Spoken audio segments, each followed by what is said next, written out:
Kannauj Lok Sabha seat और बिदुना विधानसभा क्षेत्र से जुड़े हुए सभी उपस्थित बहनों और भाइयों, आज मुझे एक बार फिर से दिबियापुर में आकर के कन्नौज लोकसभा क्षेत्र से जुड़े हुए आप सभी मतदाताओं के साथ संवाद बनाने का अवसर प्राप्त हो रहा है। बहनों और भाइयों, लोकसभा चुनाव 2024 दुनिया के सबसे बड़े लोकतंत्र के लिए हम सबको चुनाव करना है और कन्नौज को चतुर्थ चरण में यह अवसर प्राप्त हो रहा है। बहनों और भाइयों, मैं आप सबका आभारी हूं कि 2019 में एक महागठबंधन को तोड़ करके आपने एक जुझारू नेता को अपना सांसद बना करके देश की संसद में भेजा। सांसद कैसे होना चाहिए? एक सांसद के रूप में संसद से लेकर के संसदीय क्षेत्र तक उनकी उपस्थिति आपके बीच में रही। और बहनों और भाइयों, ऐसे लोगों को जो सुख में दुख में सम और विषम परिस्थिति में आपके साथ रहे, वही सच्चा नेता है, जनता का वही सच्चा सेवक है। और श्री सुब्रत पाठक ने लगातार आपके बीच में रहकर के उपस्थिति का एक रिकॉर्ड बनाया है और इसीलिए आज हम सब एक बार फिर से भारतीय जनता पार्टी, निषाद पार्टी, अपना दल, राष्ट्रीय लोक दल, राजभर पार्टी, इन सब दलों ने मिलकर के समर्थन देकर के श्री सुब्रत पाठक को भारतीय जनता पार्टी ने अपना प्रत्याशी बना करके कन्नौज की जनता के लिए सेवा के साथ फिर से भेजा है। बहनों और भाइयों, दिबियापुर आने के पहले मैं फर्रुखाबाद में था, उससे पहले मैं महाकाल की धरती में था, मध्य प्रदेश से चुनाव प्रचार करके आया। बहनों और भाइयों, अपना पावन जन्मदिन रामनवमी का भी भव्य आयोजन अयोध्या में हुआ।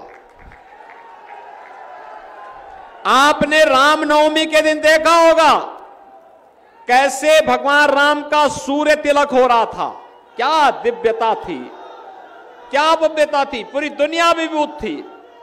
क्या भारतीय जनता पार्टी के अलावा कोई और एक काम कर पाता? क्या कांग्रेस सपा के लोग कर पाते? क्या बसपा के लोग कर पाते? और बहनों और भाइयों, जो काम पिछले 10 वर्ष में मोदी जी ने करके दिखाया, देश के अंदर, दुनिया के अंदर देश का सम्मान बढ़ा, देश की सुरक्षा सीमाएं सुरक्षित हुई हैं। अब कोई हमारी सीमा में घुसपैठ नहीं कर सकता। बहनों और भाइयों, आतंकी घटना भी नहीं होती है। नक्सलवाद और आतंकवाद को नियंत्रित कर दिया गया।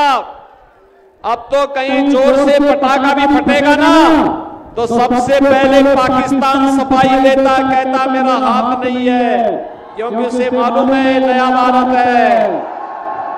छेड़ता नहीं है, लेकिन अगर कोई छेड़ता है तो उसको छोड़ता भी नहीं है। ये नया भारत है,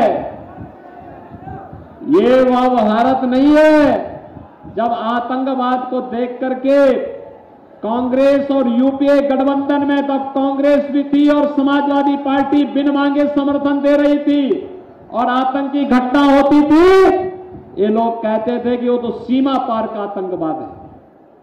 अरे आतंकवाद है। ऐसे भारतीय जनता पार्टी के समय हो रहा है, अगर किसी ने दुस्साहस किया तो उसके घर में घुस करके मारा जाता है, उसके सामने नतमस्तक नहीं हुआ जाता है। अब तो इन्होंने एक और काम कर दिया। इन्होंने कहा है हम विरासत टैक्स लगाएंगे। आप सोचो, विरासत टैक्स। आपको मध्यकाल का एक बर्बर मुगल बादशाह औरंगजेब का याद होगा। कोई भी सभ्य मुसलमान भी अपने परिवार के किसी पुत्र का नाम औरंगजेब नहीं रखता। औरंगजेब ने जजिया कर लगाया था। अब कांग्रेस और उसका इंडी गठबंधन सपा आदि के लोग एक विरासत टैक्स लगाएंगे, जिसमें आपके बाप दादों ने जो संपत्ति अर्जित की है, अगर कांग्रेस के नेतृत्व की सरकार आएगी तो विरासत टैक्स लेकर के आपसे आधी संपत्ति ले लेगी। क्या आप इसको स्वीकार करेंगे? क्या स्वीकार करेंगे? क्या माता बहनें अपने जेवर को क्या उनको सौंप देंगी? क्या बहनों और भाइयों, इनको ये डकैती डालने की छूट नहीं देनी है। और इसीलिए मैं आया हूं, भारतीय जनता पार्टी का योग्य प्रत्याशी कन्नौज लोकसभा सीट पर से सुब्रत पाठक के रूप में आपके सामने है।